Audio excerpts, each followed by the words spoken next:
Hello everyone, আজ চলে গেলাম আমরা উদ্ভাস কোচিং সেন্টারে, যেটা আসলে ফার্ম গেটে অবস্থিত। তো সেখানে আসলে ঢাকা ও প্রাকৃতিক সৌন্দর্যে ভরপুর দেখতে পাচ্ছেন। তো সেটাও আপনাদের সাথে একটু শেয়ার করে নিলাম।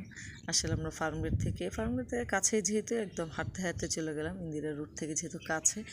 তো সেখানে গিয়ে এই যে এটা হচ্ছে সেই উদ্ভাস সেন্টার, যেটা ফার্ম গেট শাখা। তো সেখানে গিয়ে আসলে আমরা লিফটের জন্য অনেকক্ষণ দাঁড়িয়েছিলাম, কিন্তু এতই ভিড় আর লিফটটা এতই ছোট, মাত্র 3 থেকে 4 জন ধরে মানে দাঁড়াতে পারে।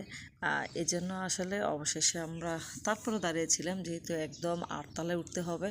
দাঁড়িয়ে থেকে থেকে অবশেষে আসলে একটু সিট পেলাম এবং আপনাদের চারপাশটা একটু দেখাচ্ছিলাম, যেহেতু আমারও আসলে ফার্স্ট যাওয়া ফার্মগেট শাখায়। তো সেখানে দাঁড়িয়ে থেকে লিফটে একটু সুযোগ পাওয়ার পর এই যে আমরা অলরেডি চলে গেলাম উপরে, সেখানে গিয়ে কিছু কথাবার্তা বললাম, এই তো।